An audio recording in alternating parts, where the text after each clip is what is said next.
Well, the medical community is buzzing, not about the discovery of a new drug or procedure, but the centuries-old crafts of knitting and crochet. Mounting evidence, anecdotal and clinical, is pointing to the medical and therapeutic benefits of these skills.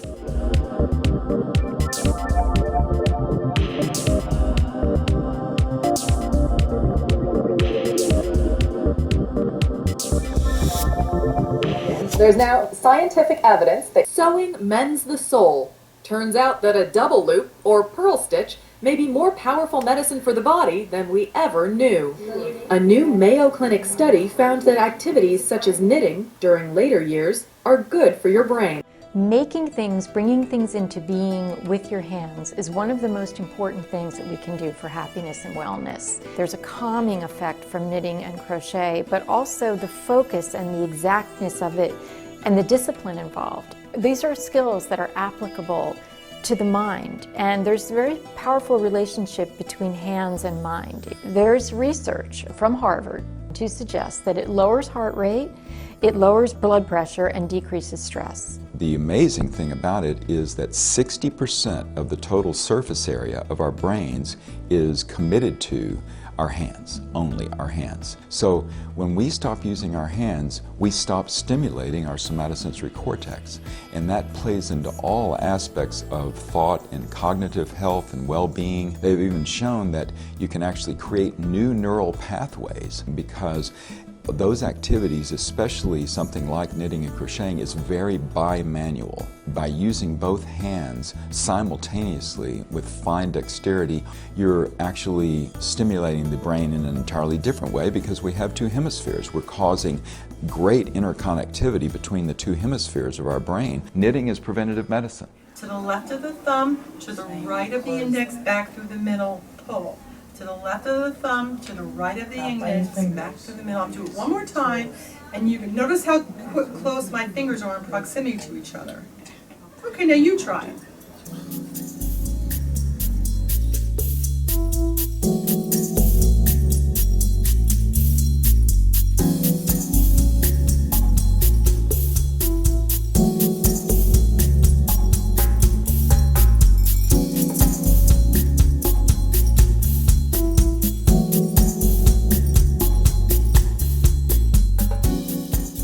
Studies further show that the social aspects of knitting and crochet enhance the therapeutic potential even more. One of the great aspects of knitting is the group activity. There is a tremendous amount of sharing. There's all this information. How do you do this? How do you make this? And they are all really willing to help each other. And also, knitting is a craft that has been passed down for years and years and years. There's a togetherness that can come from that, and I think that is a very important part of healing. Sometimes just going into a circle or a store where other people are doing it, just company. Company can be life-saving in certain situations.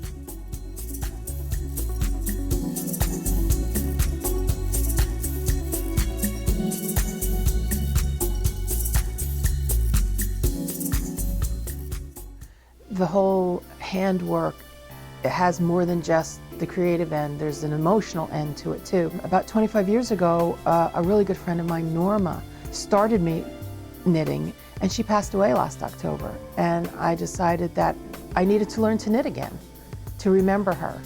And I found this class here at Michael's, and I've been coming almost every week ever since for the last year.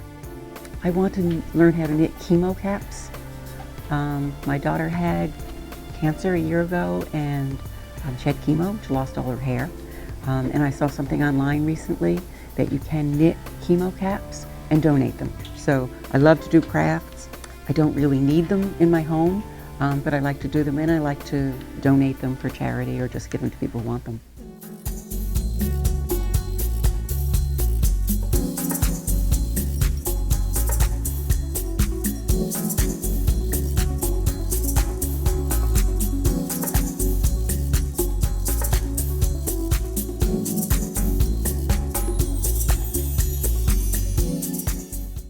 It's like an antidepressant. It seemed to be doing something that antidepressants and psychotherapy could not do. And If they are on antidepressants, they decrease their need for these antidepressants. And that's great because up to 80% of people with mild to moderate anxiety and depression may not be deriving the benefit and still having the side effects that occur with these medications. Oh, knitting is cheaper than therapy.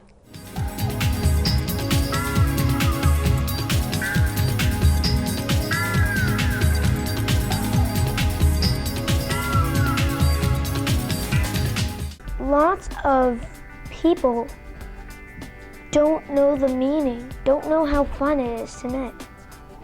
Lots of people just think it's an old granny in the chair knitting, but actually it was just soothes you, concentrates your mind.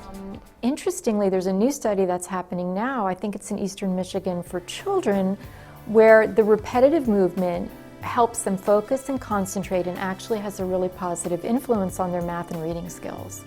Increase, decrease, all sorts of those combinations make different things. When I finish something, I feel like proud of myself, and I feel like I can do things now like on my own, and I don't have to have help with everything. When I finish my work, I feel proud because I accomplished something that I wanted to do. It taught me to have patience. It makes me achieve more. You know, my son is not very dexterous with his writing, his fine motor skills. He finds that very difficult. It was always like pulling teeth to try to get him to sit down and write, you know, one sentence. And I think since he began the knitting program, the actual act of sitting and using his fingers in such a small way and trying to get the needle, you know, into the stitch, it was so beneficial for him that his writing just followed suit, and he didn't even know that this was happening.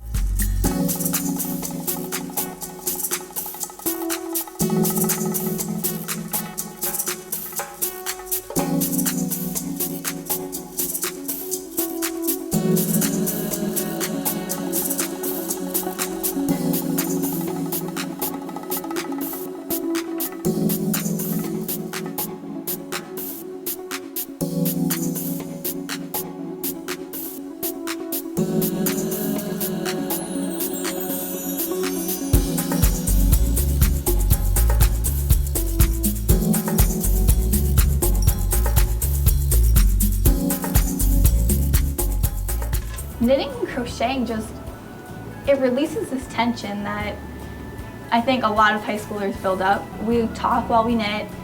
The reason that I like knitting because it takes me off of like watching TV and on the computer, and it relaxes me and stuff.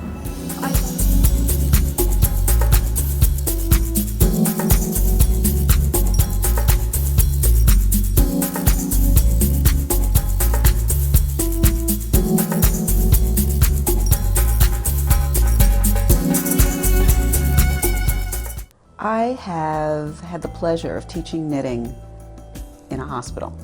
I worked at Mount Sinai for 7 years, and it was in their Child Life Arts and Therapy department. And I worked with children, and I worked with their parents. And when I first went there, I was surprised that anybody would actually want to knit. Someone's in a hospital, they're in pain, they have things hooked up to them, and it amazed me. As I taught and as I watched people knit, I began to really understand. And it is a focus on something other than the pain you're in, other than the setting you are in, other than the problems you are having.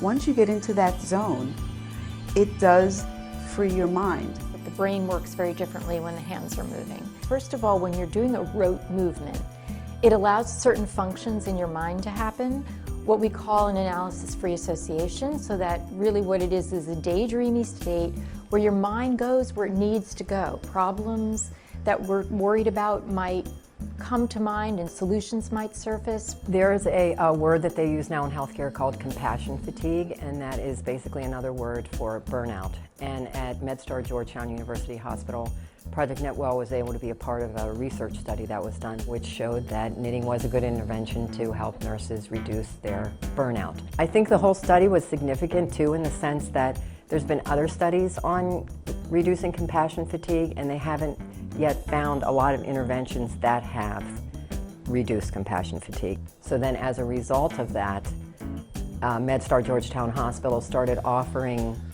knitting programs twice a month for any nurse that wants to participate. They also offer it to all their new grads, their new nurses that come in. They have a session on how to take care of yourself, caring for the caregiver, and Project Knitwell has participated in those where we've taught knitting to the new nursing graduates. Whether it be the clinical studies and reports or simply the sharing of heartfelt personal experiences, the therapeutic benefits of knitting and crochet are clear. Touching yarn, seeing colors, moving yarn through our hands, touching needles, bringing something into being, into creation. Just as the arts and crafts movement followed the Industrial Revolution, I think the same thing has happened with technology. We're not just machines. Machines are wonderful, they can do wonderful things for us, but we're people, we're human beings.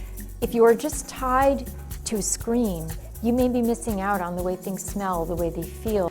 These are things that we need to feel alive. And I think what can happen is if we deaden our senses and if we're not engaged in activities that bring these senses to the fore, there's an insidious kind of collapse that goes on within, and we don't get the best part of being alive and of being human. Yarn matters. It really matters on many levels.